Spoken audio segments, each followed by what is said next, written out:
So, ang ingay ng aking ceiling fan. So, dito tayo mag-umpisa muna. Ito mantika to guys, 2 kilo. Tapos meron ako ditong Koli at Joy Joy, tagda 2. Ayan. Tapos dito, mangga. Mangga kasi may paggagamitan ako sa 5. At ito, Bombay. Balik 40 pesos yung Bombay na yan. Tapos, bumili tayo ng kamatis. Ayun ba yun? Ang hirap naman ito. At itong harina. Tapos sayuti at kamatis. At ito, yung pipino. Bumili ako ng 1 pirasong pipino. Ayun. Tapos dito, itlog. So, itlog, 1 tray lang guys yung binili ko. Tapos, meron tayong mga wrapper dito. Ayan. Tapos, ito mga sitsurya. Hindi ko na lang siguro, yan guys. Hindi ko na lang siya halongkapin. So, yan yung mga sitsurya natin. Ayan. May tissue pa dito. So, ayan siya.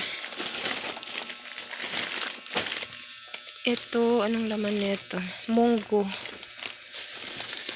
Munggo at saka bawang. So, yan. Tapos, meron tayo ditong lumboy. At ito, tinapay.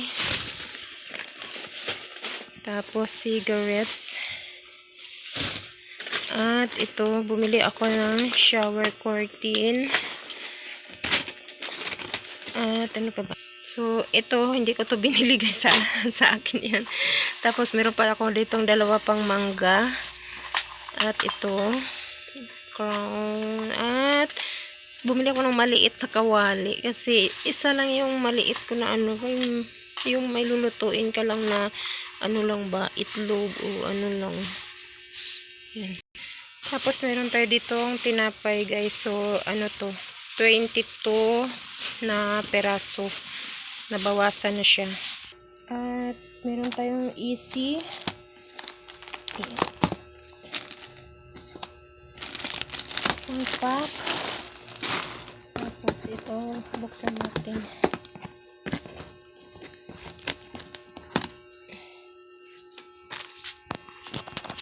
Meron pa pala tayo ditong 1 box na Call and Cozy guys.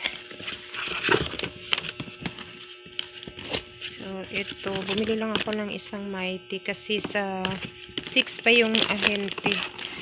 At itong Lion Tiger. Tapos, meron tayong Johnson na sabon. Ito ang ating iba pang mga sitserya kasi wala ito sa Pure Gold. Mas mura sana doon sa Pure Gold. Mura doon mga sitserya sa sa Pure Gold. Tapos bumili ako dito Magic Mango. Tapos Janine. At ito. So, may binili kasi ako sa guys, sa Pure Gold na spaghetti with sauce na siya. So hindi pala umabot ng 1 kilo kaya dinagdagan ko. So, sugar. So, hindi tayo nakabili ng 1/4 dahil walang 1/4 at nakalimutan ko sa palengke. Ito, para lang to sa akin. So, ito yung dindong. At itong cocoa.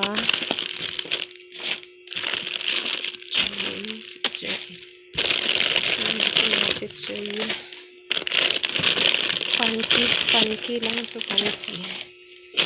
Dindong.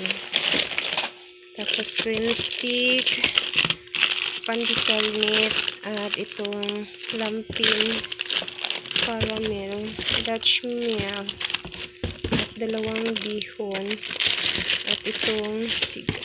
So, hindi rin ako nakabili ng swan dahil walang stock.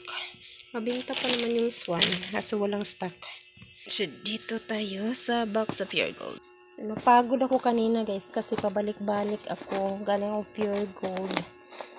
Tapos, yung nagpa-Gcash din ako, hindi ko masyado memorize yung aking number, kaya kailangan ko munang umuwi kasi yung cellphone ko na may GCash ay nandito sa bahay, hindi ko dala. Tapos yung isa kong cellphone kasi sira, kaya hindi ko ma-open. Tapos kailangan ko talagang bumalik dahil yung ano ko rin sa Pure Gold, yung P-Wallet ko, yun nga nasira yung cellphone ko. So kailangan i-check, ano nila yung P-Wallet ko, kaso hindi ko ma-open dahil nga sira yung aking cellphone. Kaya yan, pinaayos ko muna, tapos pabalik-balik ako, umuwi pa ako dito sa amin, balik na naman. Ayan. So ito guys,